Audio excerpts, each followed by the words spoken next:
मंडळी नमस्कार, मी रायचंद्र शिंदे आणि आपण पाहतोय आज दिवसभरामध्ये आपल्या वृत्तवाहिनीवरती आपण येडगाव धरणाचा आणि येडगाव धरणाचा इतिहास आणि त्या धरणामध्ये बुडालेल्या गावांचा इतिहास आपण जाणून घेतोय.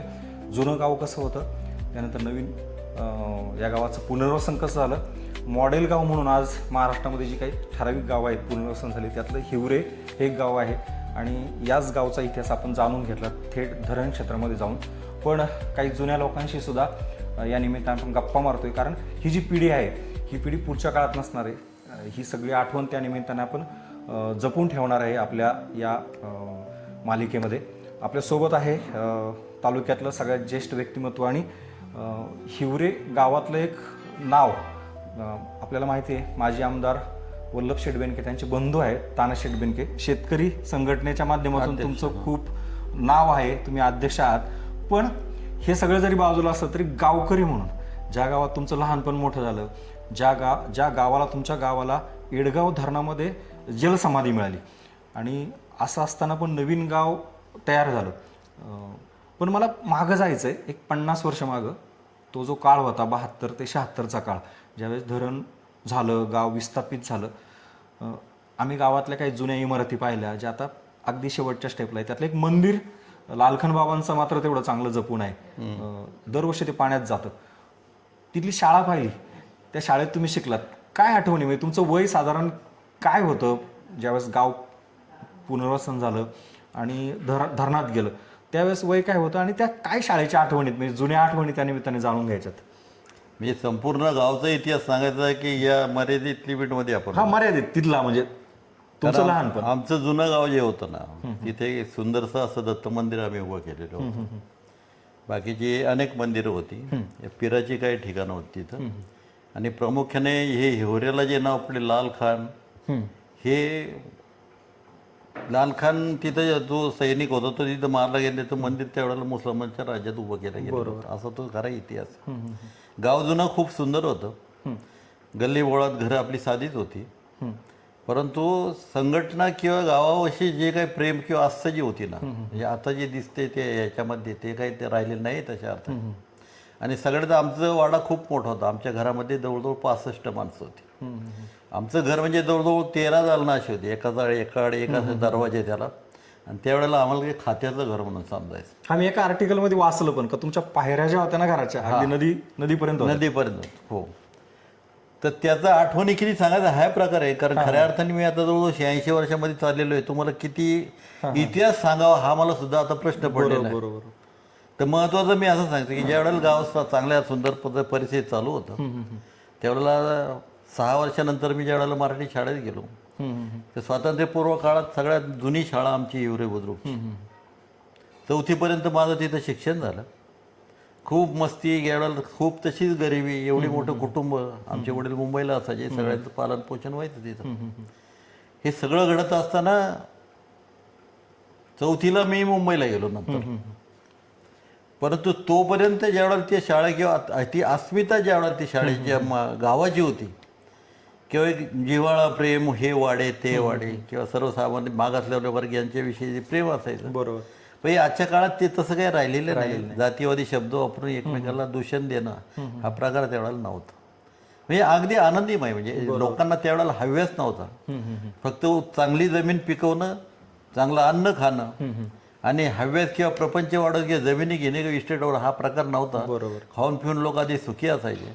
त्यावेळेला माझ्या दारात 12 बैल असायची, 2-3 म्हशी असायच्या. आमच्या आईला तिच्या बहिणीने दिलेल्या तळेगावच्या ते शेळ्या असायच्या.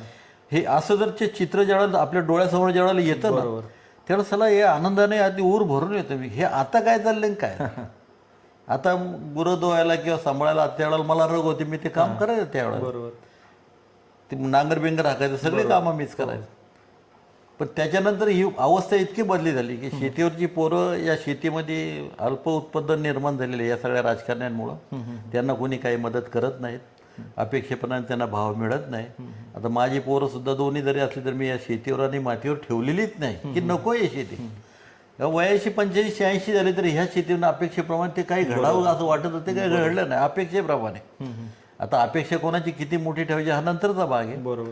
खरा हिशोब मी ते सांगितलं बरं राजा तू इथं थांबूच नको शेतीवर आणि गावात कोणी जरी तरुण पोरं भेटली मग ह्या शेतीवर हे सगळे लोक भामटे सगळे टपलेले असतात. मग त्याच्यातले MSCB वाले घ्या, रेव्हेन्यूवाले घ्या, राजकारणी घ्या, हे सगळे ज्याला आपण पोषण करतो ना तेच आपलं शोषण करतात अशी परिस्थिती निर्माण झाली. तुम्हाला लहानपणापासून शेतीची आवड होती? नाही, शेतीची आवड म्हणण्यापेक्षा मी मुंबईला होतो. खऱ्या अर्थाने आता याच्यात भाग असा आहे शिंदे साहेब, किती बोलायचं हा फरक आवड आहे. बरोबर.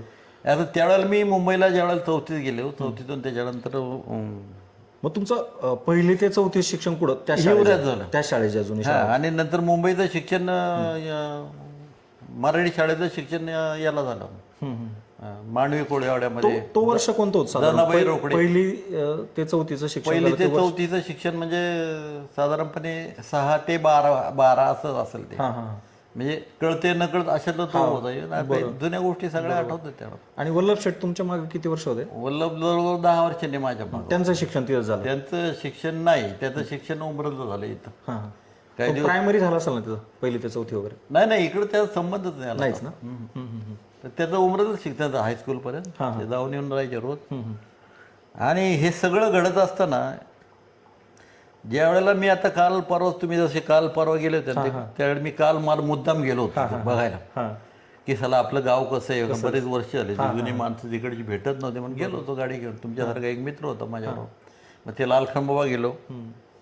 मला भावना नाही, मी मूर्तीपूजक नाही, पण तरी सुद्धा लाल खान आपल्या गावचं खान आहे ना म्हणून मी आपलं पाया पडून बाहेर आलो आणि बघत राहिलो इकडे काय राहिले. तर त्या जुन्या गावठाणात जाईपर्यंत माझी काय आता ताकद राहिली नाही. म्हणजे नको बाग आला आपल्या तिथं बसलो, थोडा आलो परत निघून.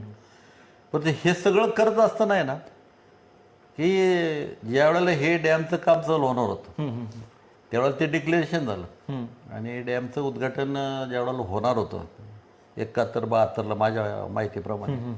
तर त्यावेळेला यशवंतराव चव्हाण अर्थमंत्री होते दिल्लीचे आणि शंकरराव चव्हाण होते आपले महाराष्ट्र राज्याचे मुख्यमंत्री. बरोबर.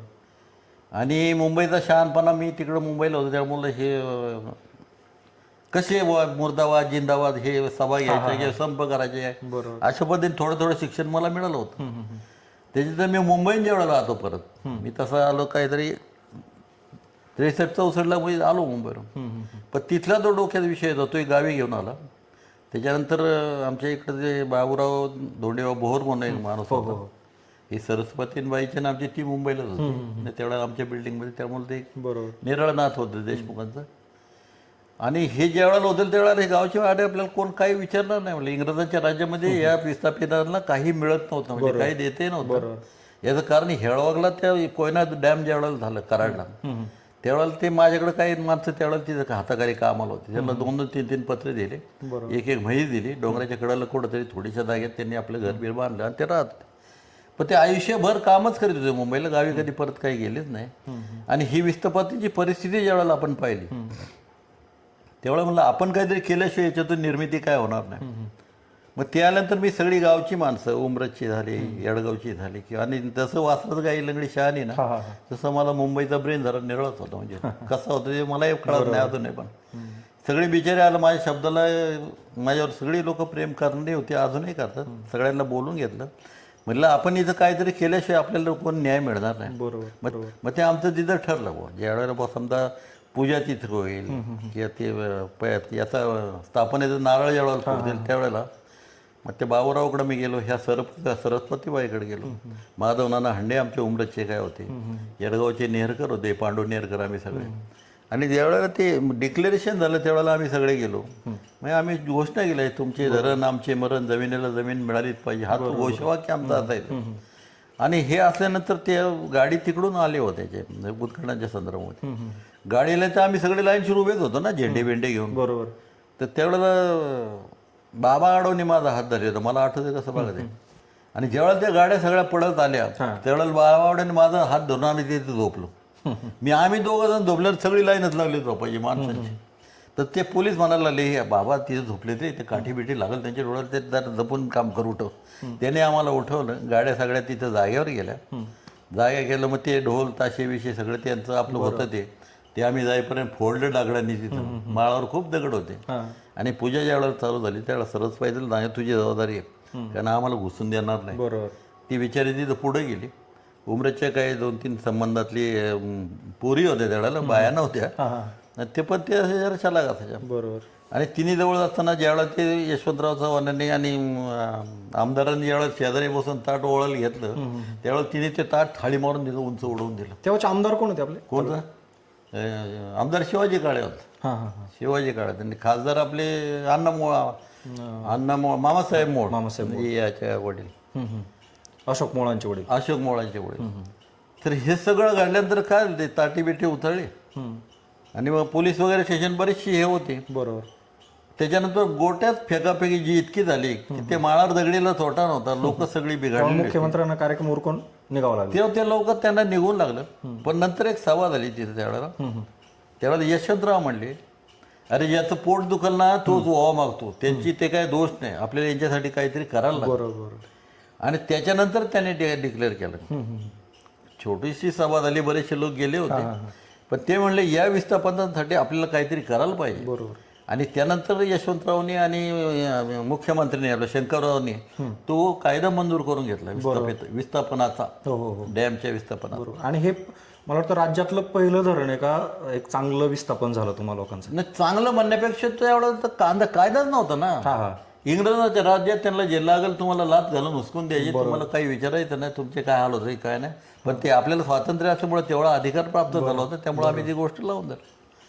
आणि हे सगळं झाल्यानंतर आमच्यावर मग पोलीस आले, आम्हाला धरून नेलं इथं.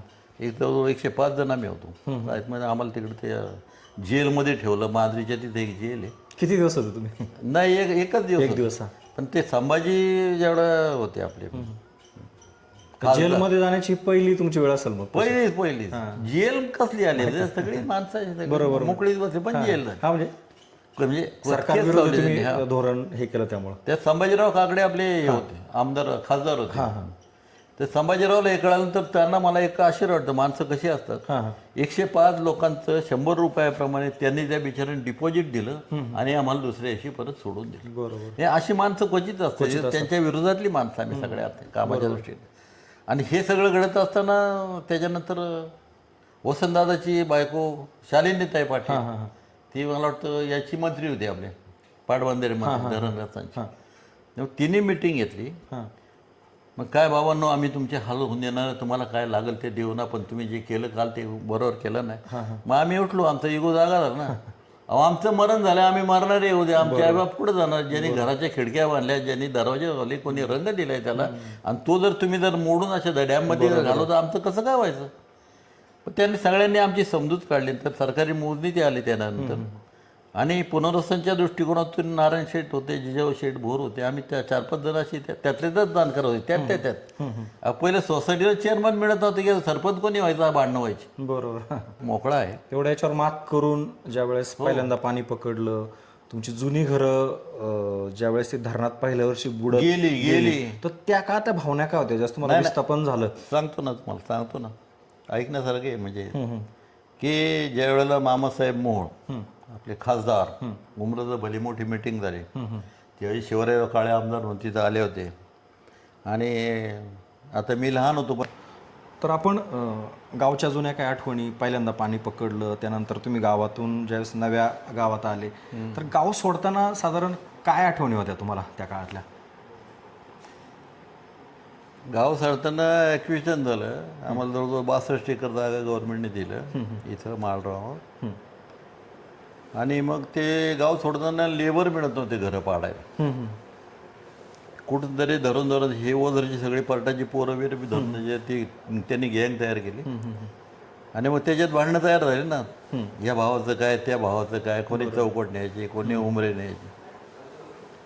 त्याच्या मला मी स्वतः सांगितलं मला काही नव्हतं, कारण त्यावेळेला इथं घरातली आमची शेतावरची वस्ती इथं तयार झाली होती घरं, त्यामुळे ते शेतावर राहायला आलो होतो आम्ही. बरोबर. पण ती सगळी आम्ही वाटणी बिटणी करून घेतली. तर एक तुमच्यासारख्या हुशार माणूस होता तो आमच्या चुलत्याचा मुलगा.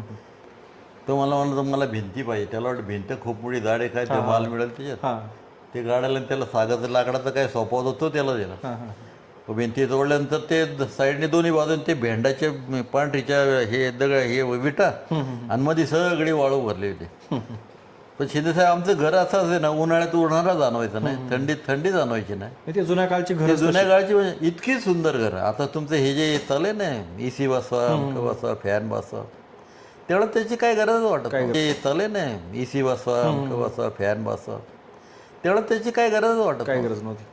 हे समाधानाची बाब ती आठवल्यानंतर तर एक प्रकारची उर्मी आहे. हे नवीन जे तुमचं हे सगळं जे निघालंय डिजिटलमध्ये आत्ता स्ट्रक्चरमध्ये, तेवढं काय वाटत आरोग्यासाठी चांगलं नाही. आरोग्यासाठी नाहीच आहे ना. आता मी रात्री तर तुमचा कूलर लावून झोपतो ना, माझे सगळे पाय दुखायला लागले. चला म्हणलं कूलर नको, मग मी नुसता पंखा लावतो. बरोबर. ते पण जो काही तुमच्या गावचा एकूण परिसर होता, 2 नद्या, त्याच्यामध्ये असले संगमाच्या याच्या ठिकाणी असलेलं गाव, किती निसर्ग संपन्न होतं ते गाव. त्याचा येडगाव सगळ्यात ते शेवटचं गाव आमचं होतं. हा हा. आणि एक पुष्पावती नदी आणि मीना नदी, ह्या दोन्हींचा संगम आमच्या कुकडी आणि पुष्पावती. कुकडी आणि पुष्पावती, तेवढं दोन्हीचा संगम आमच्या गावाच्या समोर असं झालं. आणि त्या पलीकडच्या बाजूला येडगाव होतं. हा हा. ते येडगावात खूप मोठी यात्रा बित्रा भरायची. महाशिवरात्रीचं हेच असं तिथे देवळं असं शंकराच्या वगैरे, खूप अशी मस्तपैकी. आता तेच शंकराचं मंदिर आहे ना, आता उघडं झालंय. यावेळेस पाणी कमी झाल्यामुळे 4%च फक्त पाणी साठे आपल्या धरणामध्ये आता सध्या टोटल कुकडी प्रकल्पामध्ये. काल झालं ना विषय, तो नोंदर साहेब भेटले होते. हो हो हो. तर त्याच्यानंतर हे जे सगळं घडत असतं ना, परिवर्तन, ज्यावेळेला बॅकवॉटर त्याचं आलं होतं पहिल्यांदा, ज्यावेळेला बॅकवॉटर झालं, तर त्यांच्या गव्हर्नमेंटच्या चुकीमुळं त्यांना 1 मीटर पाणी आम्हाला खोल जे दाखवलं होतं ना, ते 1 मीटर पाणी एक्स्ट्रा झालं. आणि जवळजवळ आम्हाला जे जाणार नाही असं वाटत होतं, ते जवळजवळ 100 फूट ते लो लेवलला पसरलं गेलं ग्रॅव्हिटीने असं सपाट. बरोबर. ते आमचे ट्यूब पिडले. आम्ही लगेच सकाळी जाऊन STने 2-4 जण गेलो, कलेक्टर साहेबांना फोन केले. ते बसलं, फोनही चालू असायची, डबडी चालत आहे ना. मग ते कलेक्टरने दुसऱ्या दिवशी माणूस पाठवला.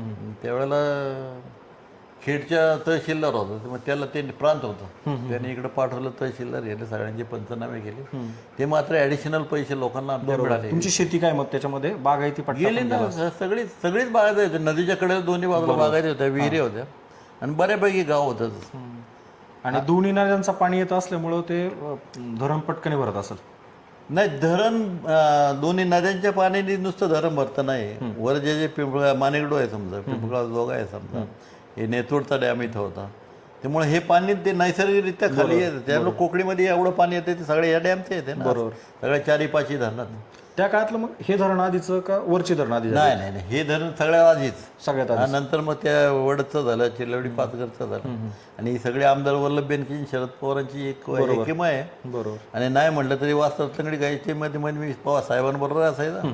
ते एकदा मिटिंगमध्ये ठरलं होतं, ह्या कॅनलचा भाग आहे, हा सगळा अपर लेवलमध्ये न्यायचा, म्हणजे पाणी लवकर सगळं व्यवस्थित झालं आणि खर्च कमी येईल. म्हणलं साहेब, आमच्या जमिनी जाणार, घरं जाणार, हे वर नेऊन खाली कशाला करतात. आणि त्याच्यानंतर त्यांच्या ते ध्यानात हे म्हणते खरी आहे, म्हणजे नदीच्या कडेने जाणार होते कॅनॉल, मग त्याच्यानंतर ती वर घेतली, आणि वर घेतल्यामुळे बाकी जमीन खाली सुपीक झाली. असा तो प्रकार आहे तो. आपण आपल्या जमिनी गेल्या, आपलं गाव विस्थापित झालं, हो, खालच्या लोकांना फायदा जसं आपल्याला झाला तसं त्यांना पण झाला. इतक्या वर्ष ह्या सगळ्या गोष्टीवरती एक वेगळ्या नजरेने पाहिलं जायचं. पण अलीकडच्या काळामध्ये धरण साठ्यात पाणी कमी राहतंय. खालचे जे मंत्री आहेत सध्या विद्यमान सरकारमधले, नगर डिस्ट्रिक्टमध्ये पाणी पळून नेतात, आपली कार्यालय पळून नेली त्यांनी. मग ज्यावेळेस तुम्ही परवा निवेदन द्यायला गेले, असं वाटत नाही का आपल्यावर अन्याय होतो अलीकडच्या काळामध्ये, आपलं पाणी पळून नेलं जाते खाली? तुम्हाला सांगतो, वल्लभ बेनके जो होता ना, ते वल्लभ बेनके म्हणजे लय काफरशाला बोलतात. त्यांनी कोणाचंही मंत्र्याचं ऐकलं नाही, काय नाही. तो जोपर्यंत होता तोपर्यंत आपल्याची खासियत होती. बरोबर. मी त्याचं तू बुद्धिमत्ता म्हणा किंवा फोर्स म्हणा, जोर्स म्हणा, किंवा त्या लोकांवर ते कमांड होती. बरोबर. कधीच गेला नाही. पण तो गेल्यानंतर मग मात्र ती चालू झाली परत ही आता नवीन नियमानुसार. बरोबर. ही जी आमची पोरं जरी होती, समजा आमदार जरी आतून शेडवते, तर पण त्याचं कमांड त्याच्या इतकं नव्हतं. बरोबर. सरकारी खात्यावर इकडं तिकडं. पण नंतर हे विस्थापित झाल्यानंतर आम्ही ज्यावेळेला इथं आलो, मला रेडीमेड घरच होतं. नंतर त्याचे प्लॉट पडले. प्लॉट पडून मी एक नकाशा तयार केला होता गाव, की तुमच्यासारख्या शहाण्या माणसाकडून. मी गावात बसलून मांडलं, म्हणलं अशा अशा बदने आपलं गाव बांधायला पाहिजे. आणि हे बोरवाडी सुद्धा जात नव्हती, ती 7 फूट उंचीवर आहे फक्त डॅमच्या बॅकवर्ड. गावाच्या मिटिंगमध्ये तू आला आमची घरं उठवलं आणि बुडवलं, आमचं आहे ते तसं राहू दे. म्हणजे माणसाची प्रवृत्ती कशी त्यावेळेस. बरोबर.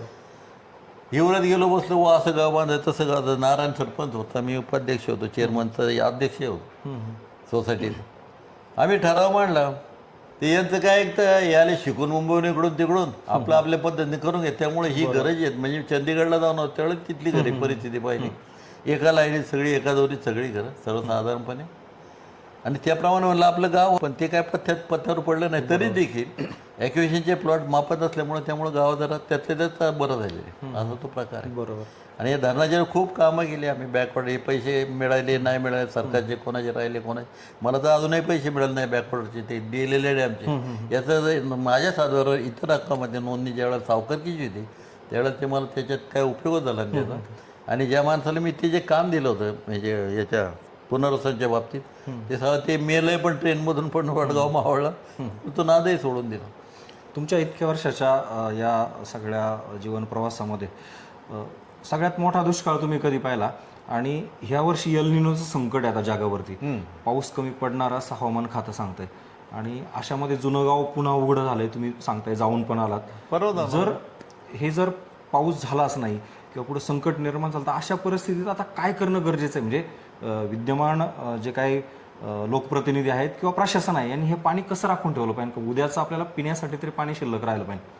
मी 62ला दुष्काळ पाहिला. हां. 62ला दुष्काळ थोडा होता, हां. पण 72 दुष्काळ भयानक होता. परंतु त्यावेळेला बागायत क्षेत्र काही एवढं नव्हतं. जिराई जमिनी असायच्या. आणि त्यावेळेला माझं फक्त हे लिफ्ट इरिगेशन 1948 साली आमच्या बाबाने तयार केले होते. तर हे बघायला मशीन बघायला नाही, एवढा मोठा पंप शेतीला पाणी पुरवतो हे बघायला लोक महाराष्ट्रातून इथे यायचे. बरोबर. म्हणजे पंप आणि शेतीतलं नदीतलं पाणी एवढ्या मोठ्या प्रमाणात त्यावेळेला मोठा आपल्या असायच्या. हो हो. लई तर लई चांगला शेतकऱ्याचा 5 हॉर्सपॉवरचं इंजिन असायचं, इलेक्ट्रिक वगैरे काय नव्हतं त्यावेळेला. बरोबर. आणि त्यावेळेला मागात पट्टा हा सगळा बागायचा असायचा म्हणजे त्या दिवसापासून. बरोबर. पण नंतर आस्ते जाणीव झाली की चला आपलं जसं इंजिन तसं बाकीच्या लोकांनी जर काम केलं. तर त्यावेळेला सुमतीलाल सुरचंदच्या हा याचा घोडेगावचा त्याच्याकडे काहीतरी मोठी जी एजन्सी होती त्याला घेऊन आलो मी. बिडियांना काळे होते आमदार आपले आंबेगावचे. बरोबर. ते 2 जणांना घेऊन आलं, म्हणलं काय करता येईल. त्यांनी सजेशन केलं, असं तुम्ही 5 हॉर्सपॉवरच्या मोटर मी तिथं इलेक्ट्रिक लाईन येऊन घ्या. मग सगळं रखडून बिखडून आम्ही 1969 साली सगळे पूल बिल उभे करून भांडून तंडून इथं ही लाईटची हे आणली. आणि ती शिंदेसाहेब लाईट मिळवायला मला वर्षभर इतका त्रास झाला. मी सगळ्या डायरीमध्ये आता नोंद करून ठेवली. मी किती वेळा त्यावेळेला हेड ऑफिस त्यांचं होतं तळेगावला आपल्या डिव्हिजनचं ऑफिस असतं. हेड ऑफिस होतं कोल्हापूर. अरे बापरे. मी जो 36 हेल्पडे मारले तळेगावपर्यंत. 6 वेळा कोल्हापूरला गेले हेड ऑफिसला. त्याने ती मंजुरी मिळून आली. ते सगळे आश्चर्य करायला लागले. एका दिवसात 16 पोल उभे केले हाय टेन्शन लाईटचे आम्ही. त्या खटार गाड्या, त्या वाळूच्या गाड्या, त्या सिमेंटची उपती सगळे गावात. आणि ते सगळ्यांनी माझा त्या याच्यामध्ये ऑफिसमध्ये जाऊन अभिनंदन केलं तळेगावच्या. म्हणजे म्हणलं आम्ही एवढी कामं केली पाहिजे. एका दिवसात एवढे पोल कधी उभेच राहिलं. बरोबर. त्यावेळेला काही मशिनरी नव्हते, खड्डे माणसांनीच घ्यायचे. बरोबर. मग गाडी खटारगाडीत माल सगळा व्हायचा. आणि तो अजूनही आनंद पोलकडे पाहिला तर आनंद होते, चला आपण काहीतरी जीवनात केलं आहे. आणि त्याच्यानंतर ही लाईट चालू झाली. बरोबर. नाही, माझा तोच प्रश्न पुन्हा, का हे एल निनोचं जगभरावर संकट नाही हा तुम्ही ते बरोबर आहे. मी काय करणं गरजेचं हे पाणी टिकवणं? मी काय सांगतो, ह्या सर्वसामान्य माणसांनी किती जरी काही जरी केलं त्यांना कोणाला तुमची काही पडली नाही. हा मेला होते शेतकरी तरी चालेल, कारण यांची कपाटं पैशाने भरलेली आहेत. 200 रुपये लिटरने दूध झालं, किंवा 100 रुपयाने बाजरी झाली, गहू झाले, यांना काही कमी. बरोबर. हे उघडणार कपाट वळे ले भैया अच्छा दूध डाल कल और 1 लिटर दे. ही जी झालेली माहिती की या बळीराजाच्या जीवावर किंवा ही शेतीच्या जीवावर आपण जे अन्न खातो, जे दूध पितो, की आपले पालन पोषण होतं. बरोबर. पण त्यांना हे कळत नाही, एक दिन हे सब छोड के जा रहे वाला, आपण जाणार आहे, मारणार आहे एक दिवस. हे ज्याला कळतं ना तो माणूस नक्कीच चांगला होता. बरोबर. हे ज्याला कळतच नाही ते मरेपर्यंत नुसतं पैसे मोजीत राहतं. माझ्या डोळे देखत मी पैसे 2-3 पैसे आले पाहिजे, हे नुसते असे बोट चाळीत राहतं. म्हणजे काय त्याला याचं व्याज राहिलं, त्याला इतके दिले, त्याला ते म्हणलं मरणा भाड्या काय बरोबर घेऊन जातो का तुला, काय करणार. हे परिस्थितीनुरूप हे सगळं इतका बदल होत गेलेलं आहे. मी अँड माय लाईफ या पलीकडे काय राहिले नाही. आता हे लाईफ हे पाश्चात्य संस्कृती जे आहे ना, मी आता लंडनला जाऊन आलो, ऑस्ट्रेलियाला जाऊन आलो, हॉलंडला जाऊन आलो. बरोबर. हे 4-5 देशात मी तसं फिरून आलो. पण तिकडची संस्कृती जी आहे मी अँड माय लाईफ, बाकी काय नाही. आणि त्यावेळेला ते गव्हर्नमेंट तुमच्या पोरांना शिक्षण द्यायचं. तुम्ही रिटायर झाले की 60 वर्षाचे पुढे आल्यानंतर तुमच्या त्या पगारातून जे पैसे कापून ठेवलेले असतात ना, तुम्ही त्याच्यावर पोट भरायचं. आणि इतकी मजा सांगतो ऑस्ट्रेलिया गेल्यानंतर एक ते मोटेलच्या गाड्या जेवढ्या मिळतात ना, तुम्ही ऑर्डर द्यायची त्या मोठ्याच्या गाड्या त्याच्यात टी व्ही बिव्ही खाणंपिणं सगळं असायचं आणि हॅपी लाईफ. आता आम्ही उन्हाळा असल्यामुळे गेलो म्हातारं अरे आय एम व्हेरी फाईन बोलते म्हातारे डॅन्स बिन्स करायचे टी व्ही लावायचे. म्हणजे हे त्याच्यानं आपल्या लाईफच फरक येते. हेच लाईफ आपलं आत्ताचं जे इथलं आहे हे चांगलं राहण्यासाठी किंवा पाणी टिकवण्यासाठी आता काय उपाययोजना कराव्या लागतील? काही उपाय कोणी करणार नाही मी तुम्हाला सांगतो. हे धरणं बांधतील, डॅम बांधतील, पुलं बांधतील, फक्त त्यांचा एकच उद्देश आहे ही शेती किंवा शेतकऱ्यांसाठी करत नाही, स्वतःची महती कशी वाढून श्रीमंत होता येईल या पलीकडं हा झालेला एक रोग आहे. आणि ही माणसं अशीच मरतील, गरीब दुबळी तडफडून मरतील. त्याचं गरीब माझ्यापाशी पोहोचा, माझ्याकडे एवढं बाया कामाला येतात ना, एक बाई त्याला पोरोजला कॉलेजला पाठव, हे फीला पैसे, त्याचा रोज असेल हे घे तुला काय लागेल. म्हणजे माझ्या कुवतीनुसार जेवढं करतात ते दिल गरीब दुबळी. त्यामुळं मला सन्मान आहे ना सगळ्या गाव इकडे कुठे फिरलं तर.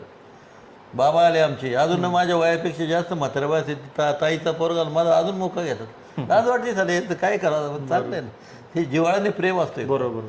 आणि हा जो धरण झाल्यापासून हा जो हिरवा पट्टा निर्माण झाला ना, त्याच्यामुळं नाही म्हटलं तरी सर्वसामान्य माणसांची घरं चांगली झाली, गळ्यात घोड्यागाड्या आल्या आणि कामालाही माणूस इथं अजिबात मिळत नाही. याचं कारण नाही मी मगाशी सांगितलं त्याप्रमाणे ज्या वेळेला शेतीच्या संदर्भात जे आयुष्य येऊन मला अपेक्षेप्रमाणे काही करता आलं नाही, त्यामुळे माझी पोरं मी जशी ठेवली नाही.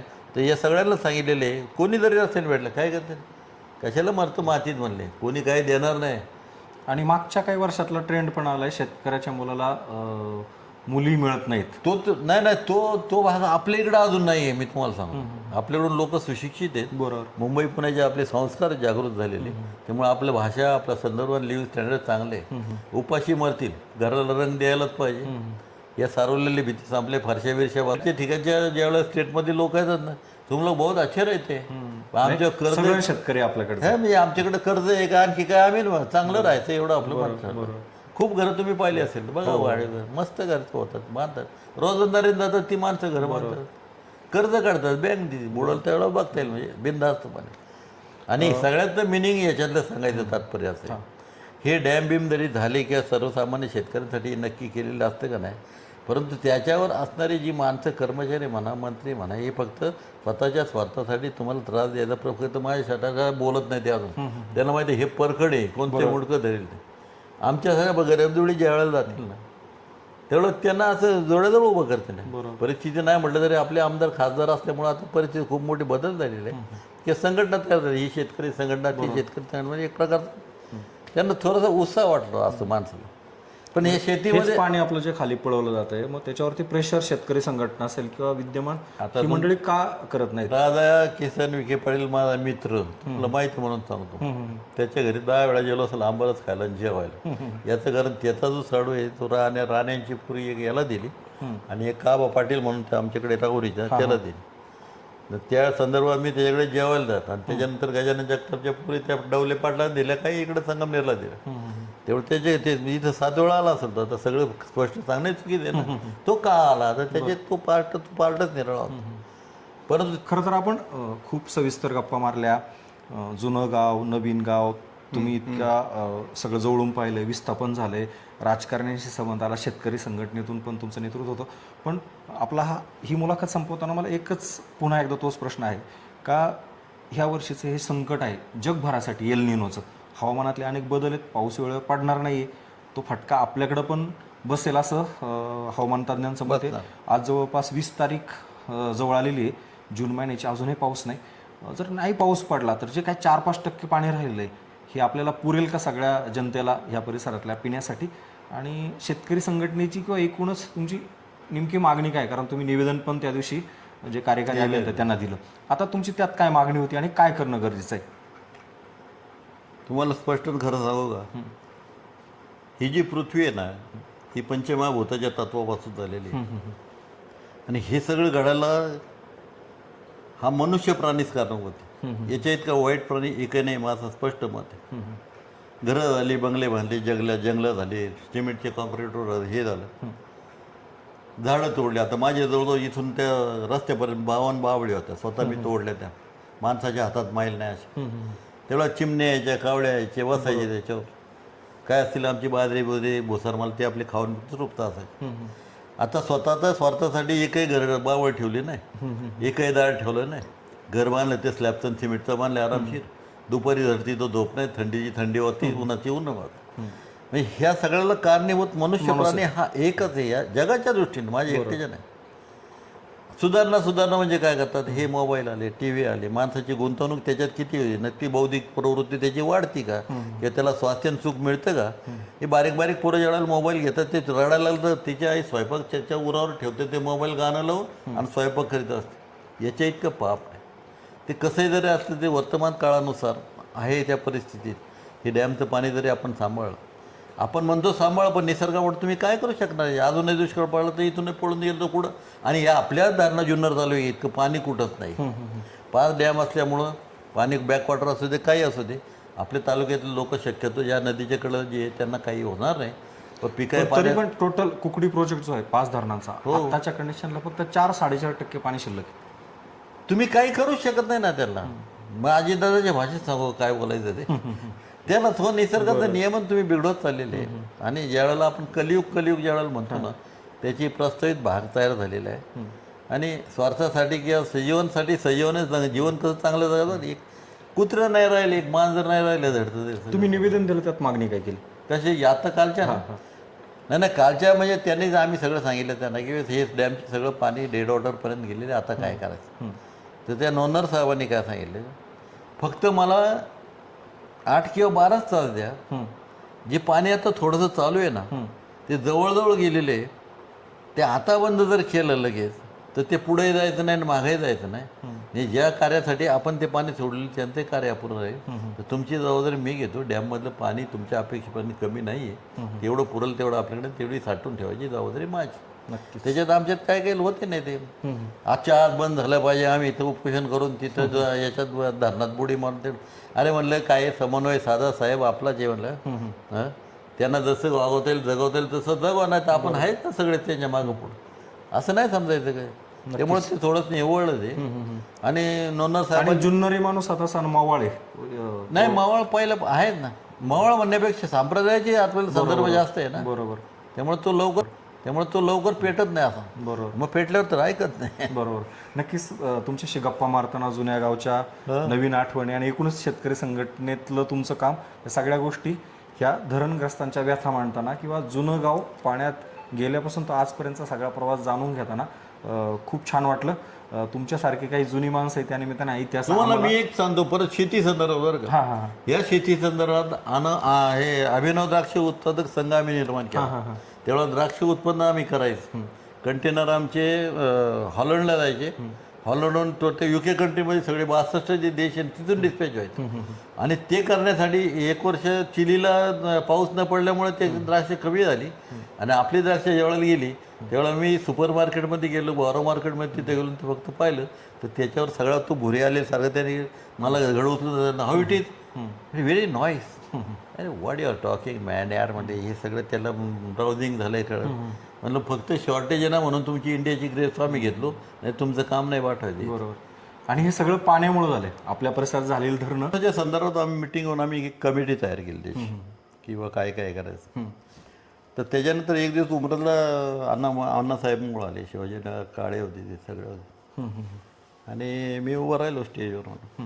म्हणलं कोणाच्या बापाने चौकडी बांधल्या, कोणाने कौलं घातले, कोणी पोरं आम्ही तिथं शिकलो. म्हणलं हे घरदार मोडून ज्यावेळेला आम्ही विस्थापित, आम्हाला कोण विचारणार, आम्हाला पुरी सुद्धा मिळणार नाही लागणार, आम्ही भिकार भांडरसारखे कुठेतरी राहणार. आणि हे बोलल्यानंतर ते मला लागलं रडायला तिथं. मी भावना विरोध झालो, म्हणजे कोणाच्या बापाने कोणाच्या आई बहिणीने हे उभं केलं आणि ते सगळं आपलं पाण्यात जायचं. बरोबर. आणि हे झाल्यानंतर तुम्हाला आश्चर्य वाटेल शिंदे साहेब, तो समाज जो जिथे बसला होता ना सगळा, ते सगळी विचार रटायला लागले. म्हणजे अजूनही मला हे वाटतं त्यावेळेला मग शिवाजी कडे वगैरे राहिले. धरण रस्त्याला काही जरी तोशीच पत्रिकेची पहिली गोळी माझ्या छात्रापर्यंत धरण हावून द्यायचं नाही आपल्याला, हे त्यांनी बिचाऱ्याने भाषण केलं. मग मामामुळे भाषण केलं. मामांकडे मी पुण्याला सुद्धा जायचं कधी. मामा बोलले तुमच्या दुःखाची मला जाणीव आहे, तुम्ही काय काळजी करणार, मी आहे तोपर्यंत सगळं आपण व्यवस्थित होतो. नेचरच्या संदर्भात त्यांनी ते सगळे भाषणं केली. त्याच्यानंतर कोणी आलं नाही, आमच्या इकडे मोजण्या चालू असायच्या. आपण ही मुलाखत आता संपवणार आहोत, पण तुमच्या जुन्या आठवणी, शेतकरी संघटनेचं काम, तुम्ही केलेला संघर्ष त्या काळातला, हा सगळा आजपर्यंत आपण पाहिला आहे. मला एकच पुन्हा एकदा विचारायचं तुम्हाला का हे आहे ते पाणी टिकवण्यासाठी काय करणं गरजेचं आहे सगळ्यांनी? नाही आहे ते पाणी टिकणारच. याचा अर्थ शेतीवरचं शेतीसाठी जे उचललेलं पाणी आहे ते बंद करून शेतकऱ्याला मारून टाकायचं असं नाही आहे ते. आणि तेवढं पिण्यापुरतं पाणी आपल्याला 100% राहणार आहे. कोणी काही लई आपल्या काळजी करायची काही कारण नाही.